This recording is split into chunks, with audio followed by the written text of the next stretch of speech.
আমার ভাইরা, তওবা কেমন কবুল হয়েছিল? হযরত আবু হুরায়রা রাদিয়াল্লাহু তাআলা আনহু, হযরত আবু হুরায়রা রাদিয়াল্লাহু তাআলা আনহু এশার নামাজ পড়েছেন। এশার নামাজ পড়ার পরে বিশ্বনবী সাল্লাল্লাহু আলাইহি ওয়াসাল্লামের পেছনে এশার নামাজ পড়ে বাসায় চলে আসলেন। বাসায় চলে আসার সময় দরজা দিয়ে ঢুকবেন, এমন তো একটা সময় মহিলা ডাক দিল, ও আবু হুরায়রা, ও আবু হুরায়রা, একটু শোনো। আবু হুরায়রা বললেন, মহিলা, তোমাকে চিনি না, তুমি অপরিচিত মহিলা, আমার ঘরের দরজায় তুমি কি করছো? বলছেন, আমি কিছু করতেছি না, আপনাকে শুধু একটা কথা জিজ্ঞাসা করার জন্য, আপনার জন্য আমি এখানে অপেক্ষা করতেছি। চিৎকার মেরে বলেন আল্লাহু আকবার। আবু হুরায়রা মহিলাকে ডাক দিয়ে বললেন, মহিলা রে, কি হয়েছে? তাড়াতাড়ি বলো, কি তোমার সমস্যা? একটু তাড়াতাড়ি বলো। মহিলা ডাক দিয়ে বললেন, ও আবু হুরায়রা, আমি সুন্দরী রমণী একজন, আমার যৌবনকে সামলাতে না পারে আমি অসংখ্য ছেলেদের সঙ্গে আমি জিনা করেছি, অন্যায় করেছি, অপকর্ম করার পরে আমার পেটে একটা বাচ্চা এসেছিল। সেই বাচ্চা দুনিয়ার জমিনে আসার পরে ওই বাচ্চার গলা টিপে আমি হত্যা করেছিলাম। আমি এত বড় জঘন্য অপরাধ করার পরে কি আমি ইসলাম কবুল করলে আল্লাহ কি আমাকে মাফ করে দেবে?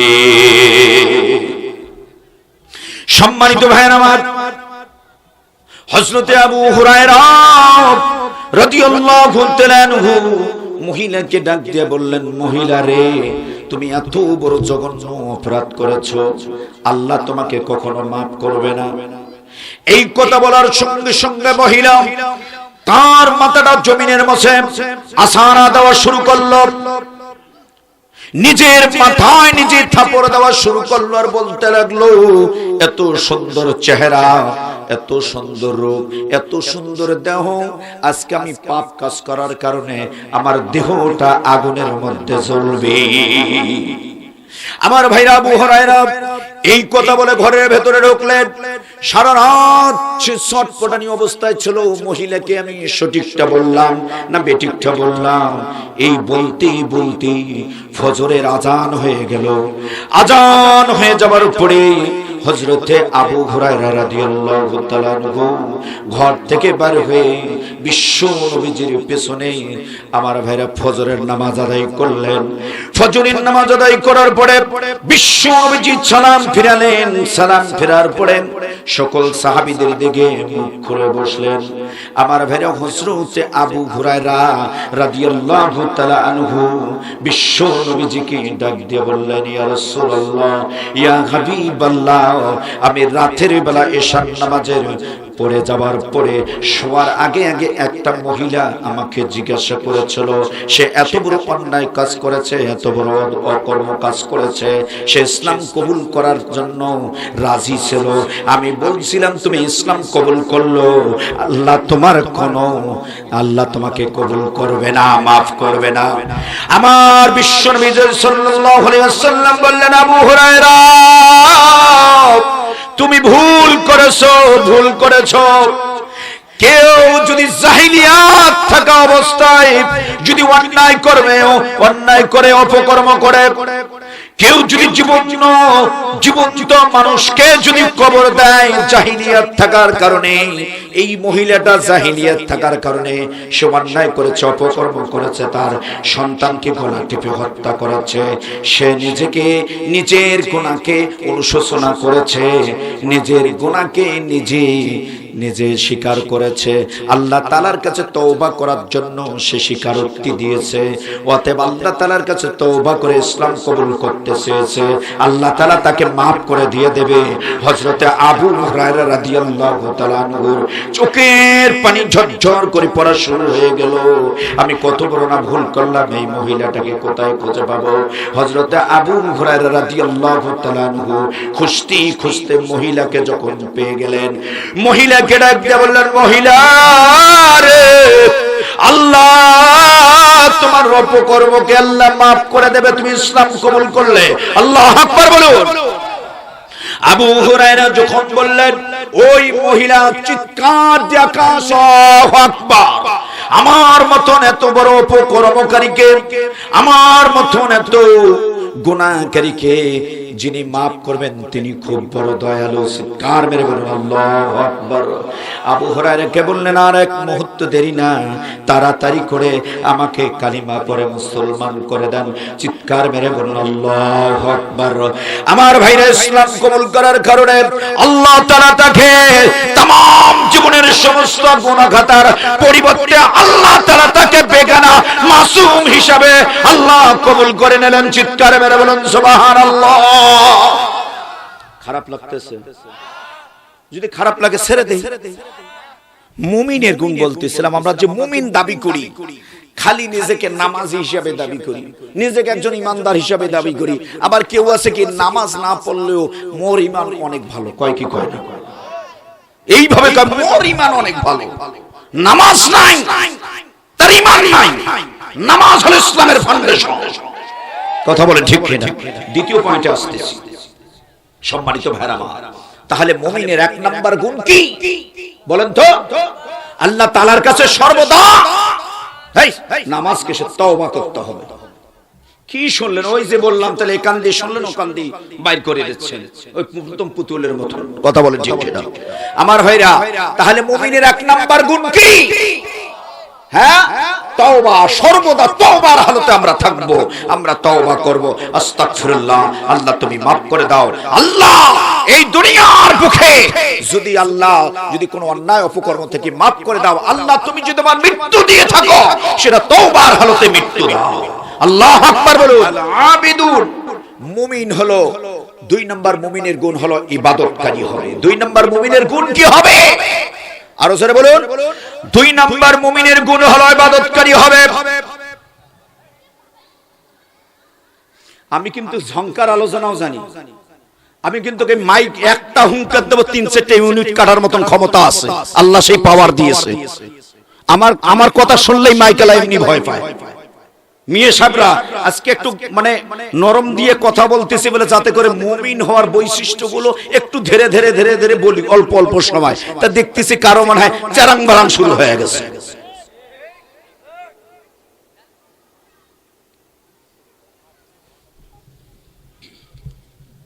আমি কিন্তু যদি যদি কই 3 ঘন্টা ওয়াজ করব, খালি চিল্লাবো, তাও সম্ভব কিন্তু আমার দ্বারায়। গলা কোন দিক যাবে ওটা দেখার সুযোগ নেই। কিন্তু একটা সুন্দর পয়েন্ট, এটা হলো আমি আলোচনা করতেছি একটা দার্স, একটা ক্লাস, যেমন একটা ক্লাস। এটা আজকের আলোচনা যদি আপনারা নিটিন ক্লিন ভাবে একটু ভদ্রভাবে শুনেন, আমার মনে হয় আজকের আলোচনা থেকে আপনার জীবন পরিবর্তন হয়ে যাবে। একজন আপনি প্রকৃত মুমিন হিসাবে আল্লাহ তাআলার কাছে দাবিদার হয়ে যাবে। আল্লাহু আকবার বলুন। সম্মানিত ভাইরা আমার, মুমিনের 2 নাম্বার গুণ হলো আল আবিদুন। মুমিনের 2 নাম্বার গুণ হলো তারা ইবাদতকারী হবে। কার? হ্যাঁ, আরো জোরে বলেন, ইবাদতকারী হবে কার? আমাদের মালিককে। আমরা ইবাদত করব কার? আমরা যদি আল্লাহর ইবাদত করি তাহলে আমরা মুমিন হয়ে যাব। কিন্তু আমরা আজকে আল্লাহর ইবাদত বাদ দিয়া মানুষের তাগুতের ইবাদতের কাছে মাথা নত করে দিয়েছি। এই কথা বলেন আমার ভাইরা। ইবাদত শুধু নামাজ না। শুধু মনে করলেন, কেউ মনে করলেন ইবাদত হলো নামাজ। নামাজটাই শুধু ইবাদত না আমার ভাইরা। নামাজ ইবাদত হলো ব্যবসায়, ইবাদত হলো জমিতে, ইবাদত হলো চাকরিতে, ইবাদত হলো রাজনীতিতে, ইবাদত হলো অর্থনীতিতে। কথা বলেন ঠিক কিনা আমার ভাইরা? ইবাদত অর্থনীতি কেমন করে বললাম? যে আপনার অর্থ আছে, সম্পদ আছে, যদি ইসলামের ভেতরে ফেলেই দিয়া ওই অর্থটা যদি আপনি ব্যয় করেন, পরিচালনা করেন, তাহলে আপনার অর্থটা আল্লাহ তাআলার কাছে পবিত্র হয়ে যাবে। রাজনীতিটা যদি কোরআন দিয়ে চালান, রাজনীতিটা যদি কোরআন দিয়ে চালান, এটা একটা হবে ইবাদত। এটা কি ইবাদত? ইবাদতটা কি? আল্লাহ তাআলা বললেন ওয়াল্লামি ইয়াহকুম বিমা আনজালাল্লাহু ফাউলাইকা হুমুল কাফিরুন।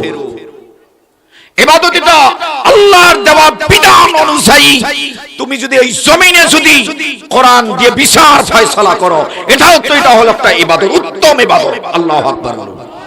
হে তুমি এমন মুসলমান হইলা, তুমি চেয়ারে বসলা, সিংহাসনে বসলা, প্রধান বিচারপতি হলা, আল্লাহর কোরআন দিয়ে বিচার না করে মানুষের তৈরি করা বিচার করলা আইন দিয়া, মানুষের তৈরি করা আইন দিয়ে বিচার করে মানুষদেরকে তুমি অন্যায় ভাবে জেলের ভেতরে রাখলা, মানুষের তৈরি করা আইনের ভেতরে তুমি সিজদা করলা কি করলা না? কথা বলেন। মানুষের তৈরি করা বিধানের কাছে তুমি তো মাথা নত করে দিলা। তুমি কিসের বিচারপতি? মিয়া সাহেব, আল্লাহ তাআলা বললেন ইবাদতকারী তুমি যদি হও, প্রকৃত ইবাদতকারী যদি হও, সব জায়গায় ইবাদত, সব জায়গায় দাসত্ব, সব জায়গায় গোলামি হবে কার? আরো জোরে বলুন। সম্মানিত ভাইরা আমার, আল্লাহ রাব্বুল আলামিন বললেন ওয়াকাদা রাব্বুকা আল্লা তা'বুদু ইল্লা ইয়াহু ওয়া বিল ওয়ালিদাইনি ইহসানা। আল্লাহু আকবার বলো। আল্লাহ তাআলা বললেন আমার গোলামি করো, আমার দাসত্ব করো, আমার গোলামি আমার দাসত্ব করার পরে পরে তোমার বাবা মার খেদমতে তুমি নিয়োজিত হয়ে যাও। আল্লাহু আকবার বলুন। মুমিনের 2 নম্বর গুণ হলো একমাত্র ইবাদতকারী হবে আল্লাহর। কথা বলুন ঠিক কিনা? আমরা নামাজ পড়ি চুরি করি, নামাজ পড়ি ডাকাতি করি, নামাজ পড়ি ছিনতাই করি, নামাজ পড়ি রাহাজানি করি, নামাজ পড়ি খুন করি, নামাজ পড়ি আমরা মানুষের তৈরি করা মতাদর্শ বাংলার জমিনে প্রতিষ্ঠা করার জন্য চিন্তা করি। কথা বলে আল্লাহ বললেন ওই নামাজ তোমার নামাজ হয় নাই, ও নামাজ হলো তোমার শয়তানি নামাজ। এই কথা বলেন না কেন? শয়তানে যদি নামাজ যদি না হতো তাহলে আজকে কেন পিটাপিটি, আজকে কেন এরকম মনোমানির? কথা বলুন ঠিক কিনা? কোরআনের আওয়াজ হবে, এলাকার সমস্ত মানুষগুলো শুনবে, সেখানেও নিয়ে ইনিং বিরিং সিলিং চলছে। কথা বলুন ঠিক কিনা? এই কথা বলে ইনিং বিরিং সিলিং শুরু হয়ে গেছে। এতদিন মেয়েরা কোথায় ছিলেন? এতদিন খোঁজ নাই। কথা বলেন। এটা হলো মানুষ দেখানি ইবাদত। আল্লাহ তাআলা বললেন ইন্নাস সালাতা তানহা আনিল ফাহশাই ওয়াল মুনকার। নিশ্চয়ই নামাজ মানুষদেরকে অন্যায় অশ্লীল কাজ থেকে হেফাজত করে। যে নামাজ অন্যায় অশ্লীল কাজ থেকে হেফাজত করে নাই, ও নামাজ আল্লাহর দরবারে কবুল হয় নাই, ও নামাজ হলো শয়তানি নামাজ, মানুষ দেখানো নামাজ। নামাজ পড়ে যদি তুমি পরিবর্তন যদি না হও, কথা বলো ঠিক কিনা? আমার ভাইরা, তুমি নামাজও পড়ো, অন্য ভাইয়ের অন্য মুমিনের তুমি ক্ষতি করো, এটা তো হতে পারে না। কথা বলে ঠিক কিনা? আমার ভাইরা, মুমিনের 2 নম্বর গুণ হলো একমাত্র আল্লাহর ইবাদতকারী হবে। 2 নম্বর মুমিনের গুণ কি হবে একটু বলুন তো দেখি? 2 নম্বর মুমিনের গুণ হলো আল্লাহর ইবাদতকারী হবে। 3 নম্বর মুমিনের গুণ হবে, শর্ট করে বলছি বাদন, মুমিনের 3 নম্বর গুণ হবে আল হামিদুন।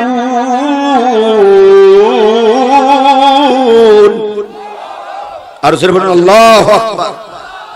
মুমিনের 3 নম্বর গুণ হলো সর্বদা আল্লাহর প্রশংসাকারী হবে। কার প্রশংসাকারী হবে? আর জোরে বলুন। সব জায়গায় প্রশংসা হবে কার? নামাজে প্রশংসা হবে কার? খাওয়ার সময় প্রশংসা হবে কার? ব্যবসায় প্রশংসা হবে কার? সব জায়গায় প্রশংসা হবে কার? আমার ভাইরা, সূরা ফাতিহার প্রথম আয়াতের মধ্যে আমরা পড়ি, সকলেই পড়ি, একটু আজও পড়তে থাকি, সকলে পড়ুন আলহামদুলিল্লাহি রাব্বিল আলামিন আর রহমানির রহিম মালিক ইয়াউমিদ্দিন। আর আল্লাহু আকবার। সমস্ত প্রশংসা কার? সমস্ত প্রশংসা একমাত্র হলেন আল্লাহর। আমার ভাইরা, আপনার রোগ হয়েছে, প্রশংসা করতে হবে কার? রোগ ভালো হয়েছে প্রশংসা করতে হবে কার? আমার ভাইরা, শিরক করা যাবে না, বলতে হবে অমুক ডাক্তারের ঔষধ দিয়েছে আল্লাহর রহমতে, অমুক ডাক্তারের হাত দিয়া ঔষধ খাওয়ার পরে আমার রোগ ভালো হয়েছে। কথা বলুন ঠিক কিনা? আপনি যদি বলেন অমুক ডাক্তারের কাছে যদি না যাইতাম তাহলে মারা যাইতাম ছেলে, এই কথা বলেন না কেন? আমার ভাইরা, তবরক ভাই চাউল দেয়, তবরক ভাই চাউল দেওয়ার সময় যদি আপনি বলেন ভাই যদি তুমি যদি চাউল না দিতা তাহলে আমার সন্তানগুলো না খেয়ে মারা যেত, এই কথা বলেন না কেন? এটা শিরক। বলতে হবে তবরক ভাই হলো ওসিলা, আল্লাহ তাকে ওসিলা হিসাবে প্রেরণ করেছেন, ওসিলা হিসাবে তাকে পরিষদ পাঠাইছেন। কথা বলেন ঠিক কিনা? আজকে পরিষদগুলো ইসলাম ভিত্তিক চলে না, তাগুতি শক্তি দ্বারা চলে। কথা বলেন ঠিক কিনা? আগামী দিন পরিষদগুলো পরিবর্তন করতে হবে। কথা বলেন ঠিক কিনা? হকদারের হক আদায় করার জন্য সকলকে আগামী দিন ঐক্যবদ্ধ হতে হবে। কোন নাস্তিককে জায়গা দেওয়া যাবে না, নাস্তিককে সরাইতে হবে আগামী দিন। কথা বলেন ঠিক কিনা? সর্বদা প্রশংসা হবে কার? একমাত্র প্রশংসা করব আল্লাহ। আমরা কাউরে প্রশংসা করতে রাজি নাই। কথা বলেন ঠিক কিনা?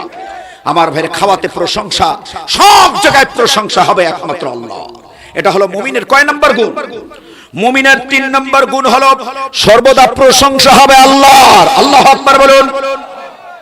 আল্লাহ তাআলা বললেন মুমিনের 4 নম্বর গুণ হলো, মুমিনের 4 নম্বর গুণ হলো আস-সাইহুন। আর বলবেন আল্লাহু আকবার। মুমিনের 4 নম্বর গুণ হলো সাওম মানে রোজা।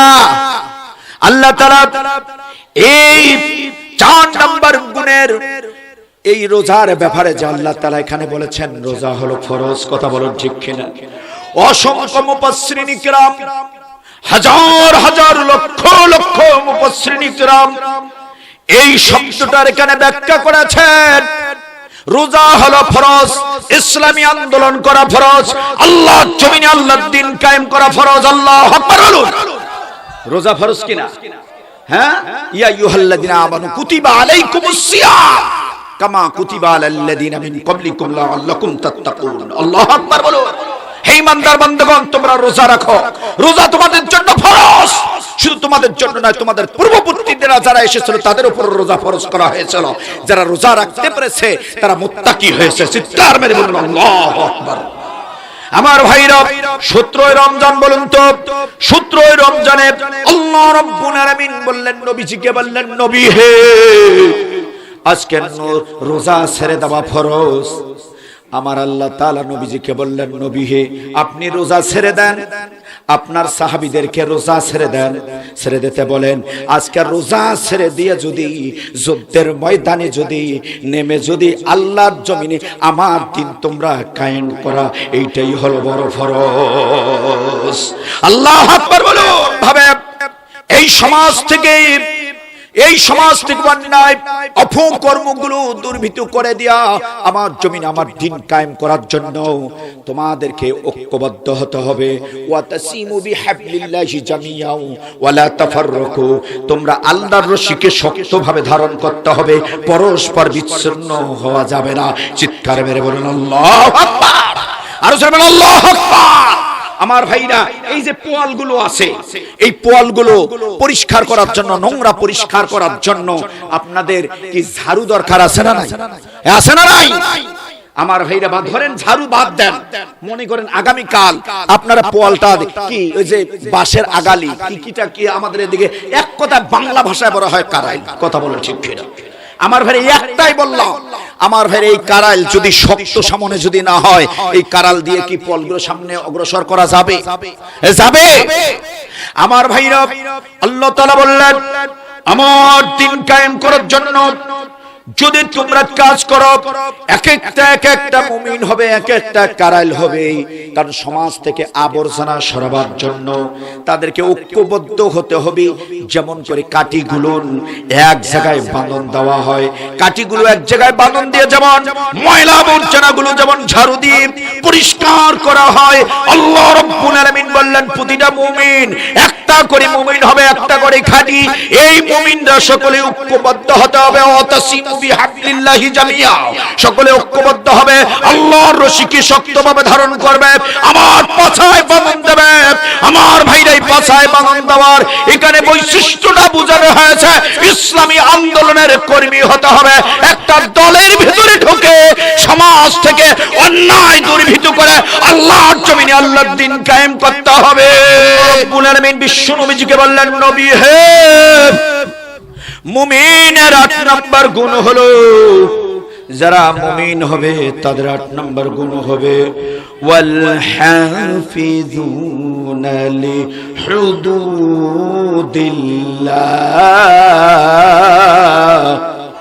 আর সে বলুন, আর সে বলুন। আল্লাহ রাব্বুল আলামিন বললেন, আমার সীমারেখার ভেতরে তোমাকে থাকতে হবে, আমার সীমারেখার বাইরে তোমাকে যাওয়া যাবে। আমার ভাইরা, আল্লাহ কোন সীমারেখার কথা বলেছেন? বা থেকে শুরু করে সিন পর্যন্ত এই গোটা কোরআনুল কারীমটা হলো একটা সীমানা। যেমন বর্ডার আছে না নাই? ভারতের বর্ডার আছে না নাই? ভারতের বর্ডার আছে। ভারতে ঢুকতে গেলে আপনার পাসপোর্টের প্রয়োজন আছে না নাই? আছে না নাই বলেন? ভিসার দরকার আছে না নাই? আল্লাহ তাআলা বললেন, এই পাসপোর্ট একটা অন্য রাষ্ট্রে ঢুকতে গেলে, সীমানা পাড়ি দিতে গেলে তোমার পাসপোর্ট দরকার হয়, ভিসার দরকার হয়। আল্লাহ রাব্বুল আলামিন বললেন, আমার এই কোরআনুল কারীমের সীমা যদি তুমি অতিক্রম করো, তাহলে যেমন ভিসার পাসপোর্ট ভারতে যা যদি না পায়, তাহলে ওর জন্য জেলবন্দি, শাস্তি 3 মাস। কথা বলেন ঠিক কিনা? আল্লাহ তাআলা বললেন, আমার কোরআনুল কারীমের সীমানা যদি তুমি অতিক্রম করো, বা থেকে শুরু করে চীন পর্যন্ত, এই সীমানার ভিতরে যদি তুমি অতিক্রম করো, তুমি যদি বাইরে হয়ে যাও, তাহলে আমি আল্লাহর আযাব তোমাকে ছাড়বে না। আল্লাহ বললেন, তুমি আমার সীমানায় থাকবে না, ভালো, আমার তুমি কাজ করবে না, আমার ইবাদত বندگی দাসত্ব কিছুই করবে না, তাহলে কাজ করো আমার এই আল্লাহর জমিন, আমার সৃষ্টি জগৎ যতদূর আছে, এই সৃষ্টি জগতের বাইরে চলে যাও। এ আছে আল্লাহর সৃষ্টি জগতের বাইরে কোন জায়গা আছে? এই কথা বলেন না কেন? তাহলে আল্লাহর সৃষ্টি জগতের ভেতরে থাকতে চাইলে এই কোরআনের সীমার ভেতরে থাকতে হবে। কথা বলুন ঠিক কিনা? আমরা আগামী দিন এই কোরআনের ভেতরে, এই কোরআনের সীমানার ভেতরে থেকে এই কোরআনকে আমরা জায়গা মতন পৌঁছাতে চাই। আগামী দিন কারা কারা 2 হাত তুলে একবার দেখাই তারা। লিল্লাহি তাকবীর। আল্লাহ তুমি কবুল করে নাও, সকলে বলুন আমিন। আল্লাহ রাব্বুল আলামিন বললেন, তোমরা যদি এই 8টা গুণ যদি পরিপূর্ণভাবে তোমরা আদায় করো, আমরা মুমিন হিসেবে আমরা যারা আজকে দাবি করতেছি, দেখেন তো এই 8টা গুণের মধ্যে কারো কোনো আমল দুর্বল আছে নাকি? 1 নাম্বার হলো তওবাকারী মুমিনের 8 নাম্বার গুণের 1 নাম্বার হলো তওবাকারী। আরেকবার শুনে নেন, 1 নাম্বার হলো তওবাকারী, 2 নাম্বার হলো ইবাদতকারী, 3 নাম্বার হলো আল্লাহর প্রশংসাকারী, 4 নাম্বার হলো সাওম পালনকারী, 5 নাম্বার হলো রুকুকারী, 6 নাম্বার হলো সিজদাকারী, 7 নাম্বার হলো আমার ভাইরা সৎ কাজের আদেশ, অসৎ কাজ থেকে মানুষকে বাধা প্রদান করতে হবে। 8 নাম্বার হলো মুমিনের 8 নাম্বার গুণ হলো আল্লাহর সীমারেখার বাইরে যাওয়া যাবে। আল্লাহ রাব্বুল আলামিন বললেন, এই 8টা গুণ যদি তোমরা পরিপূর্ণ অর্জন করতে পারো, আল্লাহ রাব্বুল আলামিন বললেন, ওয়া বাশশিরিল মুমিনিন।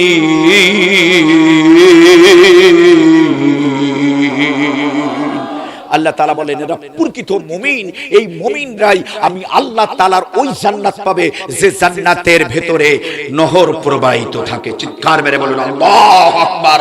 আমার ভাইরা আসুন, আল্লাহ রাব্বুল আলামিন আমাদেরকে 8টা গুণের উপর অবিচল থেকে প্রকৃত মুমিন, আল্লাহর খাঁটি মুমিন হয়ে, আল্লাহর প্রিয় বন্ধু হয়ে এই দুনিয়া থেকে বিদায় নেওয়ার আল্লাহ তৌফিক দান করুক। সকলে বলেন আমিন।